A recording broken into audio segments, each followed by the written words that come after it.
அத்தியாயம் 26. ரகுவரன் அறையில் இருந்து வெளியேற கண்களை மூடியிருந்த நித்திலா முகத்தில் எந்த உணர்வுகள் இல்லாமல் இருந்தாலும் ரகு தன் காதலி சொன்னதில் அவள் அகமெல்லாம் அப்படி ஒரு கொதிப்பு. மெல்ல எழுந்தமர்ந்தும் அவன் சென்ற வழியை பார்த்தவளின் முகத்தில் கோபமும் வலியும் சரி விகிதத்தில் இருந்தது. புத்தகத்தை எடுத்தவளுக்கும் அதில் மனம் லைக்காமல் போக அரை மணி நேரத்திற்கும் மேலாக ஆத்திரத்தோடு அறையில் நடை போட்டவளின் மனம் அப்போதும் அமைதி அடையாததால் கைபேசியில் பாடலை போட்டுவிட்டு அமர்ந்து கொண்டாள். அதற்குள் குழந்தைகளை அழைத்து வந்த ரகுவரன் நேரம் இல்லாததால் இரவு உணவை ஆர்டர் போட்டிருந்தான். நித்திலாவிடம் பேசிக் கொண்டிருந்த குழந்தைகளை அழைத்து உணவை தட்டில் வைத்துக் கொடுக்க, அம்மாவும் வரட்டும்பா, எல்லோரும் சேர்ந்து சாப்பிடலாம் என்றனர். அம்மாவுக்கு ரொம்ப டயர்டா இருக்கும், நாளிலிருந்து உங்களோட சாப்பிடுவாங்க என்றவன் அறைக்கு சென்றான். நீ ஏதோ ஸ்ட்ரெயின் பண்ண வேண்டாம், நானே ஊட்டி விடுறேன் என்று உணவை கொடுக்க, எத்தனை நாள் உங்களுக்காக நான் சாப்பிடாம படுத்திருக்கேன்னு தெரியுமா என்று கேட்க ரகுவிற்கு தூக்கி வாரி போட்டது. நிலா, தக்காளி சட்னி இல்ல தோசை இல்லன்னு கோபிச்சுட்டு நீ சாப்பிடாம படுக்கிற அன்னைக்கெல்லாம் நானும் சாப்பிட மாட்டேன், அது தெரியுமா உனக்கு? அவன் தலையும் தன் போக்கில் அசைந்து விட்டது. அவள் சாப்பிடாமல் படுக்க வந்தாலும் கோபத்தில் ஏன் சாப்பிடவில்லை என்றும் எதுவும் கேட்காமல் படுத்து விடுவானை தவிர்த்து நீ சாப்பிடு என்று சொன்னதில்லை.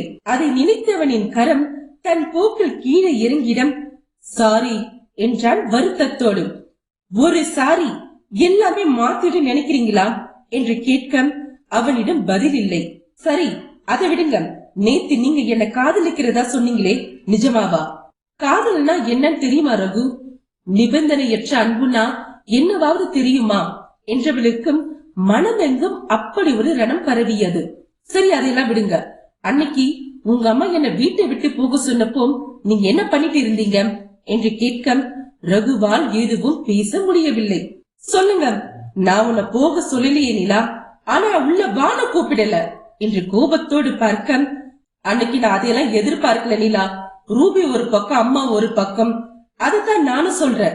அம்மாவும் தங்கச்சியும் தான் உங்க கண்ணுக்கு மனுஷா தெரிஞ்சாங்க, நான் தான் தெரியவே இல்லையே. குழந்தை நான் தான் கொன்னேன்னு உங்க அம்மா தங்கச்சி சொன்னத நீங்க மறுக்கலையே தவிர, இதோ இப்ப போலவே அன்னைக்கும் அமைதியா நின்னதன் மூலமா அவங்க வார்த்தைய ஆமோதிச்சிங்க தானே. அப்ப எங்க போச்சு ரகு உங்க காதல்? கல்யாணங்கிறது நீங்க நினைக்கிற மாதிரி ஒருத்தருக்கு ஒருத்தர் சரியான துணையை தேடி பிடிக்கிறது இல்ல. நாம கட்டிக்கிட்டவங்களோட சரியை தட்டி கொடுத்தும் தப்ப திருத்திக்க உதவி செஞ்சு கடைசி வரை உடன் இருப்பதுதான் சரியான துணைக்கு அழகு. சிறந்த துணைன்னு சொன்னதும் 3 வேளை சாப்பாடு துணி கொடுக்கறதெல்லாம் இல்ல. ஒவ்வொரு நிலையிலும் அடுத்தவங்களோட உணர்வுக்கு மதிப்பு கொடுத்தும் பாசத்தோட ஒரு பார்வை, நேசத்தோட ஒரு புன்னகை, சாப்பிட்டியா, ஏன் சரியா தூங்கல, அக்கறையா ஒரு வார்த்தை, அவ்வளவுதானே. அது போதும் உங்க காதல நான் உணரம். நீங்க வாங்கி கொடுக்கிற பட்டு புடவை, நகை, கார் எதுவும் அந்த அக்கறைக்கு ஈடாகாது. சாரிடி என்றான் கரகரத்த குரலில். நாம தெரியாம யார் காலையாவது மிதிச்சிட்டாலும் இல்ல ஏதாவது ஒரு பொருளை தட்டை விட்டு உடைச்சிட்டாலும் சொல்லி கடந்து போகிற சாரி மாதிரி இல்ல இந்த 12 வருஷ வாழ்க்கையும். உங்களால எனக்கு ஏற்பட்ட இழப்பும் அதுக்கான உங்க சாரியும், அத முதல்ல புரிஞ்சுக்கோங்க. நான் மனசார உணர்ந்து சொல்ற சாரி நிலா இது என்றதும் தலையை இருபுறமாக பலமாக ஆட்டியவள், உங்களுக்கு ஒரு விஷயம் புரியல ரகு. இங்க நீங்க மிதிச்சது என்னோட காதல, தட்டி விட்டது நான் உங்களோட ஆசையா கற்பனை செஞ்சிருந்த வாழ்க்கைய, சில்ல சில்ல உடைச்சது என்னோட மனச. அது ஒரு சாரியில சரியாக நினைக்கிறீங்களா சொல்லுங்க? காதலிக்கிற யாரும் எந்த சூழலிலும் விட்டு போக நினைக்க மாட்டாங்க. ஆனா நீங்க என்ன விவாகரத்து செய்வேன்னு சொன்னதோட இன்னொரு அம்மா வருவாங்கன்னு என் பசங்க கிட்டே சொல்றீங்க. இதுதான் உங்களோட தெய்வீக காதலா என்று கேட்க செருப்பால் நடித்தது போல் இருந்தது ரகுவிற்கு. இல்ல நிலா, சத்தியமா அது ஏதோ கோபத்துல சொன்னது, அதுக்கு எந்த அர்த்தமும் இல்ல. என்னால உன்னை தவிர மனசுல கூட யாருமே நினைச்சு பார்க்க முடியாதுடி, இதுதான் நிஜம். ஆனா அதை எப்படி புரிய வைக்கிறதா எனக்கு தெரியல. பிளீஸ் டி நம்பு. உங்களை விட அதிகமான கோபத்தோட இப்ப நான் இருக்கேன். அப்போ உங்களை விவாகரத்து பண்ணிட்டு என் குழந்தைகளுக்கு வேற என்று முடிக்க கூட இல்லை. அதற்குள் நிலா என்று கத்தி விட்டான் ரகு. கத்தக்கூடாது, வெளியே குழந்தைங்க இருக்காங்க என்ற போதும் ரகுவின் மனம் மட்டுப்படவில்லை. நான் தான் முட்டாள்தனமா பேசினேன், ஆனா நீ என்ன இப்படி பேசுற? உங்ககிட்ட தனியா சொல்லும் போது இவ்ளோ வலிக்குது. இத அத்தனை பேரையும் வச்சுக்கிட்டு என் பசங்க இதெல்லாம் சொல்லிருக்கீங்க. அதுக்கு எனக்கு எவ்வளவு வலி கொடுத்திருக்கேன்னு யோசிச்சீங்களா? என்ன ஒரு மனுஷ கூட மதிக்காத உங்களுக்கு இந்த வார்த்தை இவ்வளவு வலி கொடுக்குது. உங்களை என் உயிரை நினைச்சு எனக்கு எவ்வளவு வலிக்கணும். ஒரே நிமிஷம் நினைச்சு பார்த்திருந்தா இந்த வார்த்தை உங்க வாயில வந்திருக்குமா? என் வலிய விடுங்க. உங்க வார்த்தையில என் பசங்க எவ்வளவு துடிச்சிருப்பாங்கன்னு தெரியுமா? கோபம் வந்தா எதையும் பேசலாமா என்று கேட்க தான் செய்த தவறு எண்ணி தலை குனிந்தான் ரகுவரன். இப்ப சொல்லுங்க, நீங்க என்ன காதலிக்கிறீங்களா என்று கேட்க அவனிடம் மௌனம். நான் நிஜமாக இன்னொரு ஏமாற்றத்திற்கு தயாராக இல்ல என்று ரகுவை பார்த்த நித்திலாம் இத்தனை வருடங்கள் காயம் கொண்ட வலியில் துடித்து அவளுக்கு அவளை மருந்திட்டும் அவளை தேற்றி இன்றும் வாழ்வை எதிர்கொள்ளும் பக்குவத்திற்கு வந்தவளுக்கு இனி அவன் ஒன்றுமே இல்லை. காய ஆறின பிறகு போடப்படும் மருந்துக்கு மதிப்பில்லைங்க என்று நலிந்த புன்னகையோடு சொல்ல ரகுவரனுக்கு சம்மட்டியால் அடித்தது போல் இருந்தது. தப்புதாண்டி, நான் செஞ்சது எல்லாமே தப்புதான், இல்லன்னு சொல்லல. ஆனா 25 வயசு எனக்கு மட்டும் என்ன தெரியும்? நீ என்னை எவ்வளவு பிடிக்குன்னு சொன்னப்போ அது ஒரு மாதிரி போதையா இருந்துச்சு, ஒரு மிதப்பும் கொடுத்துச்சு. சரியா சொல்லணும்னா நம்மளை விட்டு இவ எங்க போயிடுவா, நம்ம கால சுத்திட்டுதான் இருப்பான்னு அப்படி ஒரு அழைச்சி இருந்தது நிஜம்தான் நிலம். என்ன நானே ஒத்துக்கிறேன். இன்றையில் நிலாவின் முகத்தில் அப்படி ஒரு வலி மிகுந்தது. கல்யாணம் எவ்வளவு பெரிய பொறுப்பு, வாழ்நாள் முழுமைக்கான கமிட்மெண்ட் தெரியுமா உனக்கு? நீ வேற நான் வேற இல்லைங்கிற நிலையை கொடுக்கிறது என்று கண்ணீரை உள் இழுத்தவள் தன்னோட உணர்வை புறம் தள்ளி தன் துணையோட உணர்வை மதிச்சு அதை முன்னிலைப்படுத்துறதுக்கு பேர் தான் காதல். என்னைக்காவது நீ அப்படி நடந்திருக்கியா? சாரி நிலா, மன்னிச்சிடு, இனி நீ சொல்லிக் கொடு, கத்துக்கிறேன்டி என்று சிரிப்பில்லையாக அவள் முன்னே மண்டியிட்டான். அவளுக்கு மட்டும் கல்யாணத்துக்கு முன்னாடி அம்மா பாட்டி தாத்தன் ஒருத்தர் விடாம வந்து புருஷன் எப்படி பாத்துக்கணும், புகுந்த வீட்டுல எப்படி நடக்கணும், மாமியார் எப்படி அனுசரிச்சு இருக்கணும்னு 1008 அறிவுரை சொல்லுவாங்க. ஆனா உங்களுக்கு அப்படி எதுவுமே கிடையாது. உங்க அம்மால இருந்து யாருமே வரப்போற பொண்டாட்டி எப்படி பாத்துக்கணும் சொல்லவே இல்லையா? உங்களுக்கு என்னப்பா, நீங்க எல்லாம் ஆம்பளைங்க, அப்படியே ராஜா மாதிரி உங்க வீட்டுல வளர்த்து விட்டுருப்பாங்க. கல்யாணத்துக்கு அப்புறமும் அதே மரியாதை கிடைக்கும். இல்ல சொல்ல போனா குடும்பஸ்தனான உங்களுக்கு முன்ன விட அதிகமாவே கிடைக்கும். ஆனா நாங்க தான் நாய் மாதிரி லோன் படணும், அப்படித்தானே என்று கேட்க அவனிடம் பதில் இல்லை. உங்களுக்கு ஒரு பொண்ணு இருக்கா ரகு, நாளைக்கு புகுந்த வீட்டுல அவ எப்படிலாம் நடத்தப்படக்கூடாதுன்னு நினைக்கிறீங்களோ அதே மாதிரி உங்க பொண்டாட்டிய நடத்தணும். நாம என்ன கொடுக்கிறோமோ இந்த பிரபஞ்சம் அததான் நமக்கு திருப்பி கொடுக்குன்னு சொல்லுவாங்க. எனக்குதான் அந்த பாக்கியமே இல்லாம போயிடுச்சு. நம்ம பொண்ணுக்காவது அது கிடைக்குங்கிறது தான் என்னோட வேண்டுதல் என்று நித்திலா பேசி முடிக்க அங்கே கனத்த அமைதி. நீ சொன்னது ஒரு விதத்துல நிஜம்தான். இங்க நிறைய பேர் கல்யாணம் ஒரு கமிட்மெண்ட், பெரிய பெரிய பொறுப்புன்னு தெரியாம தான் அதுக்குள்ள வரும். நானும் அப்படிதான் இருந்தேன், அதை மறுக்க மாட்டேன். நீ சின்ன சின்ன விஷயத்தை கூட எனக்காக சிரத்தை எடுத்து செஞ்சு என்ன தாங்கின போது எதுக்கும் பெருசா ரியாக்ட் பண்ணாம மெத்தனமா இருந்தது எவ்வளவு பெரிய தப்புன்னு உணர உன்னுடைய 12 வருஷ வாழ்க்கைய விலை பேசியிருக்க நல்லாவே புரியுது நிலாம். ஆனா நிச்சயமா என்னால எதையும் மாத்த முடியாது. அதே சமயம் அதே முட்டாள்தனத்தின் தப்பையும் திரும்ப செய்ய மாட்டேன் என்னால உறுதியா சொல்ல முடியும். இன்றவனின் குரல் உடைய அவன் கண்களில் மெல்லிய நீர்படலம். இதையெல்லாம் விட முக்கியமா என் மகனை என்ன மாதிரி பழக்க கூடாதுன்னு நினைக்கிறேன் நிலாம். என்ன மாதிரி இல்லாம அவனுக்கு வரப்போற வாழ்க்கை துணைய புரிஞ்சுக்கிட்டு அனுசரிச்சு விட்டு கொடுத்து அன்போடு அவன் பாத்துக்கணும். அதுக்கு என் மகனுக்கு நான் முன் உதாரணமா இருக்க நினைக்கிறேன். பிளீஸ் என்ன மன்னிச்சிடு நிலாம் என்று கை கூப்பியவன், இந்த வார்த்தை எதையும் மறக்க வைக்கவோ நடந்ததை மாத்தவோ செய்யாதுன்னு எனக்கு புரியுது. அதே சமயம் உன் வழிய கொஞ்சமாவது குறைக்கும் நம்புற நிலா என்று அவள் கைகளை பிடித்துக் கொண்டவனை எதுவும் பேச முடியாமல் கண்ணீரை கட்டுப்படுத்திக் கொண்டு அமர்ந்திருந்தாள். பிளீஸ் சாப்பிடு நிலாம், டேப்லெட் போடணும் என்றதில் பெருமூச்சோடு மீண்டும் ரகுவிடம், உங்களுக்கு இது தேவையில்லாத வேலை என்று சொல்ல அவனோ அசையாமல் அமர்ந்திருந்தான். நித்திலா எழ முற்பட அவள் முன் உணவை நீட்டியதில் நித்திலாவிடம் எந்த மறுப்பும் இல்லை. அமைதியாக வாங்கிக் கொண்டாள். நீ செய்கிறாயா செய், செய்யவில்லை என்றாலும் எனக்கு எந்த கவலையும் இல்லை. உன்னிடம் எதிர்பார்த்து மீண்டும் ஒரு ஏமாற்றத்திற்கும் தயாராக இல்லை என்ற மனநிலை அவளிடம். உணவை முடிக்கவும் அவளுக்கான மாத்திரைகளை எடுத்துக் கொடுக்கவும் போட்டுக்கொண்டவள் பிள்ளைகளின் ஹோம்வொர்க் எல்லாம் சரிபார்க்க தொடங்கினாள். இரவு குழந்தைகளுக்கும் கதை சொல்லியபடி நித்திலா மெத்தையில் படுத்திருக்க வீட்டை பூட்டி விட்டு வந்த ரகுவரனை கண்டதும் குழந்தைகள் இறங்க முயன்றனர். வேண்டா ஸ்ரீ, மேலேயே அம்மாவோட படுத்துக்கோங்க என்றவன் டி ஷர்ட்டை கழற்றி ஹேங்கரில் மாட்டினான். நீங்க எங்கப்பா படிப்பீங்க என்றான் மகன். எனக்கு வேலை இருக்கு அஷு, நான் தூங்க நேரம் எடுக்கும், நீங்க தூங்குங்க, குட் நைட், ஸ்வீட் ட்ரீம்ஸ் என்று குழந்தைகள் நெற்றியில் முத்தமிட்டு வெளியேற அவன் பின்னே வந்தாள் நித்திலா. இப்படி தனியா வந்து படுக்கிறது மூலமா என்ன ட்ரை பண்ண பாக்குறீங்க நீங்க என்று காரமாகவே கேட்டாள். என் பொண்டாட்டி மனச புரிஞ்சு நடக்க ட்ரை பண்றேன் நிலாம். இனி நான் இந்த ரூம்ல படுக்க மாட்டேன், நீ கவலை இல்லாமலே இரு.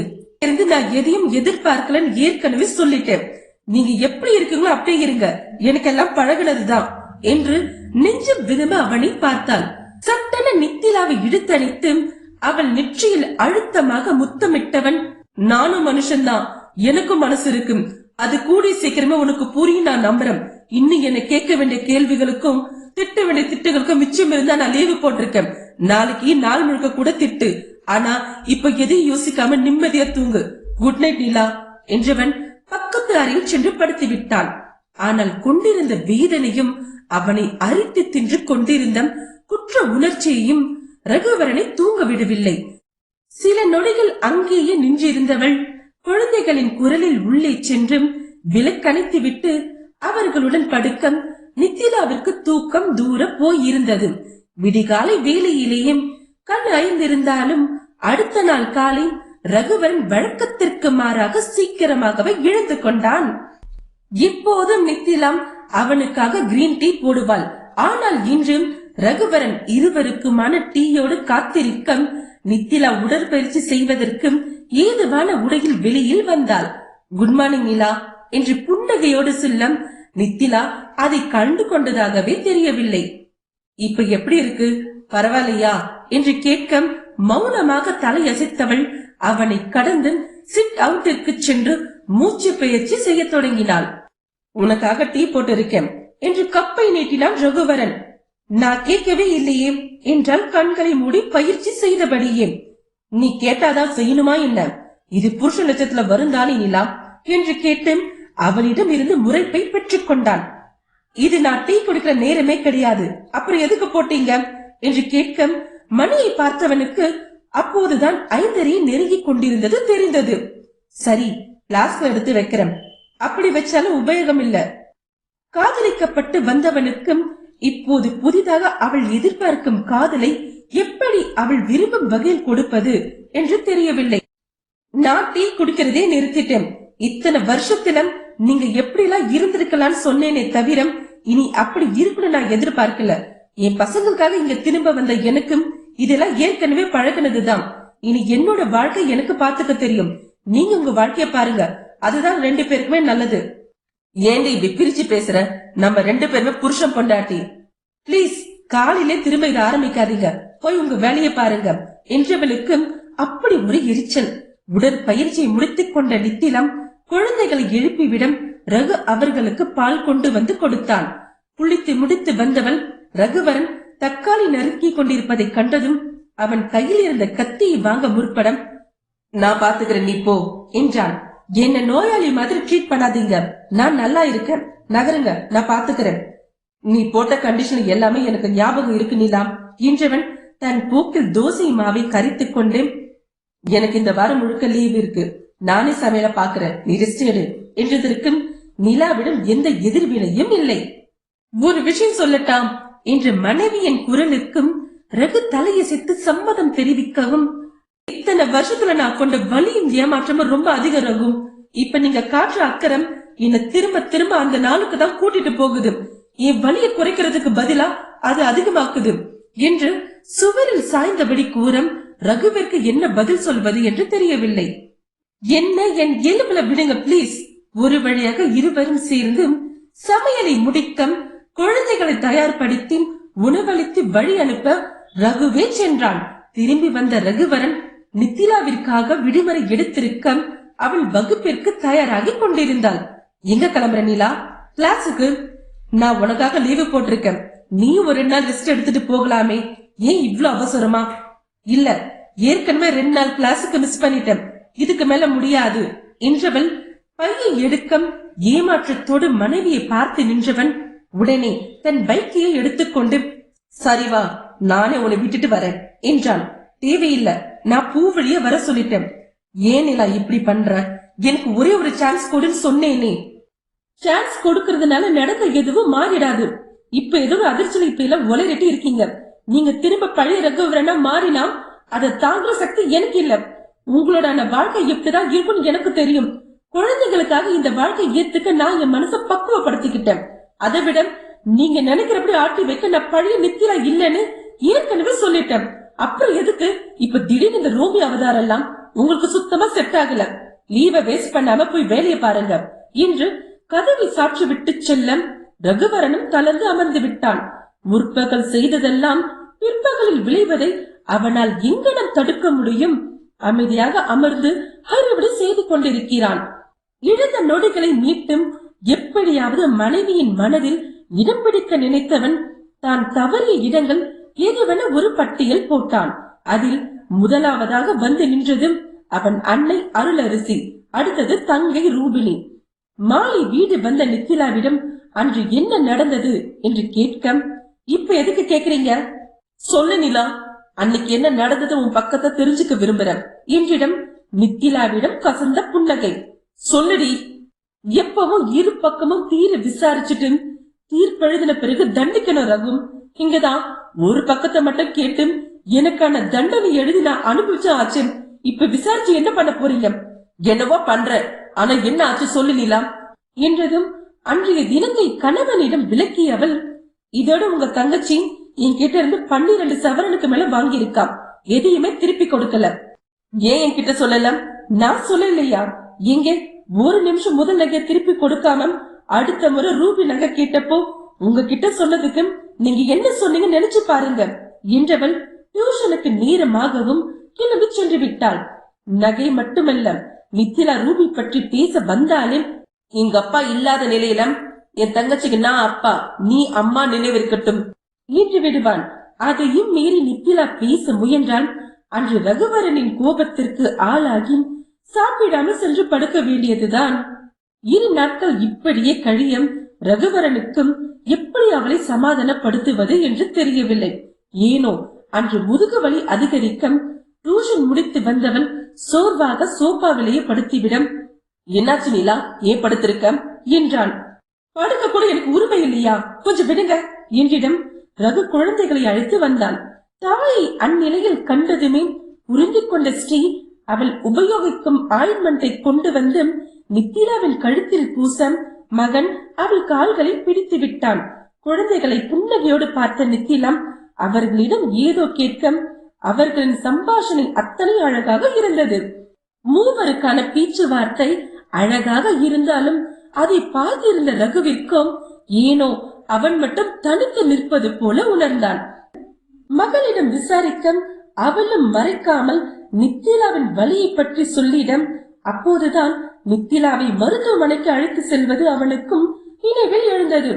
அடுத்த நாளே அவர்களுக்கு பரிச்சயமாக இருந்த நர்சிடம் விசாரித்து அவள் உடல்நிலையை தெரிந்து கொண்டவன் பிசியை எடுக்க கூட நேரம் இல்லாமல் இருக்கும் நித்திலா அதிக அளவில் பயணம் செய்வதும் அவள் உடல்நிலையை மோசடைய செய்யும் என்றதில் அன்று இறுதியாக நித்திலா அருளரசி வீட்டிற்கு பயணம் செய்ய தன்னால் முடியாது என்று சொன்னது நினைவில் எழுந்து அவனை வலிக்க செய்தது. இனி பிசியோதெரபிக்கு தினமும் கூட்டிட்டு வரேன், அது இல்லாம வேற என்ன செய்யணும் சிஸ்டர் என்றதில் அவள் வலியை குறைக்க செய்யும் முறைகளை சொல்லவும் அன்று இரவு உணவுக்கு பின் பிள்ளைகளுக்கு பாடம் சொல்லி கொடுத்திருந்தவளை நிலா உள்ளவா என்று அழைத்தான். என்ன விஷயம்? சொல்றேன், உள்ளவா என்ற போதும் நிலா அசையாமல் அமர்ந்திருக்கவும் அவனே அவளை அழைத்து வந்து கதவை தாளிட்டான். பசங்க வெளியில இருக்காங்க, எதுக்கு இப்ப உள்ள கூட்டிட்டு வந்தீங்க? டாப்ஸ கழட்டு. என்ன பேசுறீங்க என்று நித்திலா சீரம். எனக்குதான் உடம்ப நல்லாவே தெரியுமே, இனி அங்க மறைக்க எதுவுமே இல்ல, சொன்னதை செய் நிலா என்றவன் வெளியே பிள்ளைகளிடம் ஏதோ சொல்லிவிட்டு திரும்ப நித்திலா இன்னும் அதே நிலையில் நின்றிருந்தாள். விளக்கை அணைத்து விட்டு இரவு விளக்கை போட்டவன் தானே மனைவியின் டாப்ஸை கழற்றி அவளை படுக்க வைக்க நித்திலா கோபமும் அழுகையும் போட்டி போட அவனை பார்த்திருந்தாள். திரும்பி படு என்றவன் தானே அவளை திரும்பச் செய்தும் அவள் கழுத்திலும் தோள்பட்டையிலும் இதமாக பிடித்துவிட தொடங்கினான். அவன் கரிசனத்தில் சட்டென நித்திலாவின் கண்கள் உடைப்பெடுத்தது. அவன் கையை தட்டி விட்டு எழுந்து கொண்டவள், நான் உங்ககிட்ட எதுவுமே எதிர்பார்க்கலன்னு சொன்னேனே, அப்புறம் என்ன என்றவளின் குரல் என்ன முயன்றும் தழுதழுத்து விட்டது. ஸ்ரீக்கு தெரிஞ்சிருக்கு, ஆனா நான் என்றவனுக்கும் அதற்கு மேல் தொடர முடியவில்லை. அவள் அன்புக்கு தான் நியாயம் செய்யவில்லை என்பது நன்கு புரிந்தது. நீ எதிர்பார்க்கலனா என்ன, என் பொண்டாட்டிக்கு நான் செய்வேன், இதுவும் புருஷ லட்சணத்துல வரும்ல என்றதும் நித்திலா முறைக்க, குழந்தைங்க தப்பு பண்ணினா எடுத்து சொல்லி திருத்தாம மொத்தமா ஒதுக்கிடி வியாடி இல்லதானே, அப்படி என்னையும் என்றவனை இடையிட்டு, என்ன உங்களையும் குழந்தை நினைக்க சொல்றீங்களா என்றால் கோபமாக. மீச வச்ச குழந்தைய நினைச்சு 2 அடி கூட அடிச்சுக்கும், ஆனா இப்படி என தள்ளி நிறுத்தாத பிளீஸ் என்று கெஞ்சவும், எப்படியும் போ என்று மீண்டும் குப்பர படுத்துக் கொள்ள அவள் கழுத்து முதுகு இடை எங்கும் மென்மையாக மசாஜ் செய்தவன் பின் கை பொறுக்கும் சூட்டில் இருந்த ஹாட் பேக்கை வைக்க ஹா என்று அலறிவிட்டாள் நித்திலா. என்னாச்சு, ரொம்ப சூடாவா இருக்கு? உனக்கு சொன்ன மாதிரி தானே வெந்நீர் வச்சு எடுத்துட்டு வந்தேன் என்றவன் ஹாட் பேக்கை மீண்டும் சரி பார்க்க, எதையும் சொல்லிட்டு செய்ய மாட்டீங்களா, திடீர்னு சூடுபடவு பயந்துட்டேன், பெயினுக்கு ஒத்தடம் கொடுத்து ஆயின்மெண்ட் பூச சொல்லிருக்காங்க, அதுதான். சரி திரும்பு, உங்களுக்கு தான் 1000 வேலை இருக்குமே, அதுக்கு நடுவில் எதுக்கு இந்த வேலை, அதோட இது என் கண்டிஷன்லாம் இல்ல என்றவன் தன் கண்ணீரை துடைத்து டாப்ஸை கையில் எடுக்க, இவ்வளவு வலியோடு இருக்கிற உன்ன ட்ரெயின் பஸ்ன்னு தினமும் போக வச்ச என்ன இன்னும் எவ்வளவு வேணாலும் பேசு, நான் கேட்டுக்கிறேன், ஆனா இப்ப தயவு செஞ்சு படு என்று ஒத்தடம் கொடுத்தும் கழுவை பூசிவிடம் நித்திலாவிற்கு அத்தனை இதமாக இருந்தது. எத்தனை நாள் இப்படி பிடிச்சு விட்டு மருந்து போடணும் எதிர்பார்த்திருக்கேன் தெரியுமா என்று நித்திலாம் முதல் முறை ஹார்ட் பேக்கோடு ஒத்தடம் கொடுக்க வேண்டும் என்றும் அவன் முன்னே நின்ற போதும், வேலை இருக்கு தொந்தரவு செய்யாத என்று சொல்லிவிட்டவன் அதன் பின் அதை கண்டு கொள்ளவே இல்லை. நித்திலாவும் அவன் வேலை முடிவதற்காக காத்திருந்து அவன் வராததில் அடுத்த நாள் காலை இதை பற்றி அவனிடம் சொன்னாள். ஆனால் வேலைக்கு செல்லும் அவசரத்தில் இருந்தவன், இப்ப இது ரொம்ப முக்கியமா, காலங்கத்தில் டென்ஷன் ஆக்கிட்டு இருக்காதடி, அதான் ஹாஸ்பிட்டல் கூட்டிட்டு போய் மருந்து வாங்கி கொடுத்தாச்சே, இன்னும் என் உயிரை எடுக்காத என்றதில் நித்திலா அதன் பிறகு அவனிடம் கேட்பதே விட்டுவிட்டாள். அவனை தவிர்த்து இது வேறு யாரால் செய்ய முடியும் அல்லது அவளால் அனுமதிக்க முடியும், அதை கூட யோசிக்காமல் முகத்தில் அறிந்தாற் போல பேசி சென்றதில் அதன் பின் எதுவானாலும் அவளை பார்த்துக் கொள்வாள். கழுத்தின் மேல் பகுதியில் மகளிடம் சொல்லி பூசிவிட சொல்பவள் இடையில் அவளுக்கும் பின்புறம் 8 வரை பூசிக்கொள்வாள். நிஜத்திற்கும் அவள் படும் அவஸ்தைக்கும் கழுத்தில் இருந்த கீழ் இடுப்பு பகுதி வரை வலி பின்னி எடுக்கும். வலி இருக்கும் இடத்தில் மெதுவாக பிடித்து விட்டும் ஒத்தடம் கொடுத்து மருந்து பூசிவிட்டால் இதமாக இருக்குமே என்று அவள் ரகுவரனிடம் எதிர்பார்க்காத நாள் இல்லை. ஆனால் ஒவ்வொரு முறையும் மருத்துவமனைக்கு அழைத்து செல்வதோடு தன் கடமை முடிந்துவிட்டது என்று நினைப்பவனிடம் அவளும் வேறு என்ன பேச. அன்று இரவும் ஒத்தடம் கொடுத்த பின் நிலா பிள்ளைகளோடு இருக்க ரகு வேறறைக்கு சென்று விட்டான். மேலும் சில மாதங்கள் கழிந்த நிலையில் நாட்கள் அதன் போக்கில் நகரம். வேலைக்கு செல்லும் ரகுவரனின் நாள் அதிகாலை 5 மணிக்கும் மனைவியோடு சேர்ந்து உடற்பயிற்சியில் தொடங்கும். அடுத்து அனைவருக்கான காலை பானம் போட்டுக் கொடுத்தும் குளிக்க செல்பவன் வந்த பின்னர் நித்திலாவிற்கு ஏதாவது உதவி தேவையா என்று கேட்டு இட்லியை பாத்திரத்திலிருந்து ஹாட் பேக்கில் மாற்றுவதும், முட்டை உருளையை உறுத்தி கொடுப்பதும், சட்னி அரைத்து கொடுப்பது என்றும் செய்துவிட்டு குழந்தையும் எழுப்பி தயார் செய்து விடுவான். குழந்தைகளை பஸ்ஸில் ஏற்றிவிட்டு நிலா வந்ததும் இருவரும் சேர்ந்து உணவருந்த தொடங்கி இருந்தனர். பின் அவளை அகாடமியில் விட்டுவிட்டு வேலைக்கு செல்பவன் மாலை 5 மணிக்கெல்லாம் திரும்பி விடுகிறான். அவனாகவே கேட்டு வாங்கி அதிகப்படி வேலை செய்து கொண்டிருந்தவன் இப்போது வேலைக்கும் குடும்பத்திற்கும் சரிசமமாக நேரம் ஒதுக்க கற்றுக்கொண்டிருந்தான். என்ன ஒன்று, அவன் சம்பளத்தில் சில ஆயிரங்கள் குறைந்தாலும் அவர்களின் இயல்பு வாழ்க்கை பெரிதாக பாதிக்கப்பட்டு விடவில்லை. குழந்தைகளை சிறப்பு வகுப்பிற்கு அழைத்து செல்வதை தன் பொறுப்பில் எடுத்துக் கொண்டவன் மாலை நித்திலாவோடு காப்பி முடித்து விட்டு மனைவியும் அவள் டியூஷன் சென்டரில் டிராப் செய்து விடுவான். அவள் திரும்ப அழைத்து வரும் வழியிலேயே அடுத்த நாளுக்கு தேவையான காய்கள், தீர்ந்துவிட்ட மளிகை பொருட்களை வாங்குவதை வாடிக்கையாக இருந்தான். அதே போல நித்திலம் வேண்டாம் என்று மறுத்தாலும் மறக்காமல் இரவில் அவளுக்கு ஒத்தடம் கொடுப்பதை அவன் நிறுத்தவில்லை. அவள் கணவனின் ஆசையின் அளவை அறிந்திருந்தவளுக்கும் இது அவனுக்கு எத்தனை பெரிய தண்டனை என்றும் தெரியும். முடிந்தவரை தடுத்து பார்த்தாள். ஆனால் அவனே உடல் கடந்து அவள் உயிரை தொடும் முயற்சியில் இறங்கி இருந்ததில் அவளது உடையற்ற உடல் அவனை பெரிதாக பாதிக்கவில்லை. மாறாக எத்தனை நாள் இப்படி அவதைப்பட்டிருக்கிறாள், இதற்காக ஏங்கி இருப்பாள் என்று அனுதாபம்தான் அதிகரிக்கும்.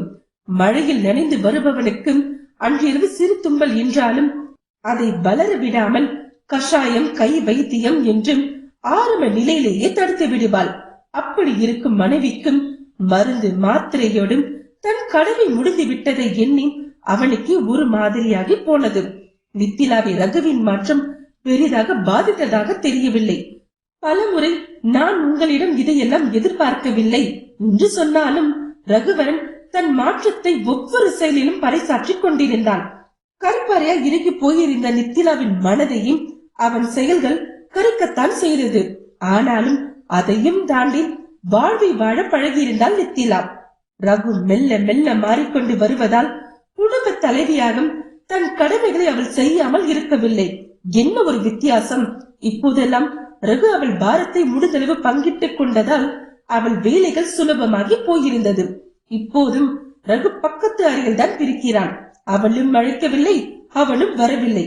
ஆனால் மறக்காமல் இரவில் அவளுக்கு ஒத்தடம் கொடுப்பதை தொடர்ந்து கொண்டுதான் இருந்தான். அந்த மாத இறுதியில் குரூப் 4 பரீட்சையை எழுதி முடித்த நித்திலாவை அழைத்துக் கொண்டு கடைக்கு சென்றான் ரகுவரன். என்ன திடீர் நீங்க கூட்டிட்டு வந்திருக்கீங்க? ரூபி ஹரி கல்யாண நாளுக்கு கிஃப்ட் நீ செலக்ட் பண்ணிட்டு சொன்னிய நிலா, மறந்துட்டியாம் என்று ரகுவரன் இப்போதெல்லாம் மனைவியை கலந்து ஆலோசிக்காமல் இந்த முடிவையும் எடுப்பதில்லை. அடுத்த வாரத்தில் ரூபி ஹரியின் திருமண நாளிற்காக தயாராகிய நித்திலாம் மகளுக்கு பட்டுப்பாவடை எடுத்துக் கொடுத்தும் அவளுக்கு அணிவிப்பதற்காக பீரோவை சலடியிட்டு தேடியும் மாங்காய் மாலை கிடைக்கவில்லை.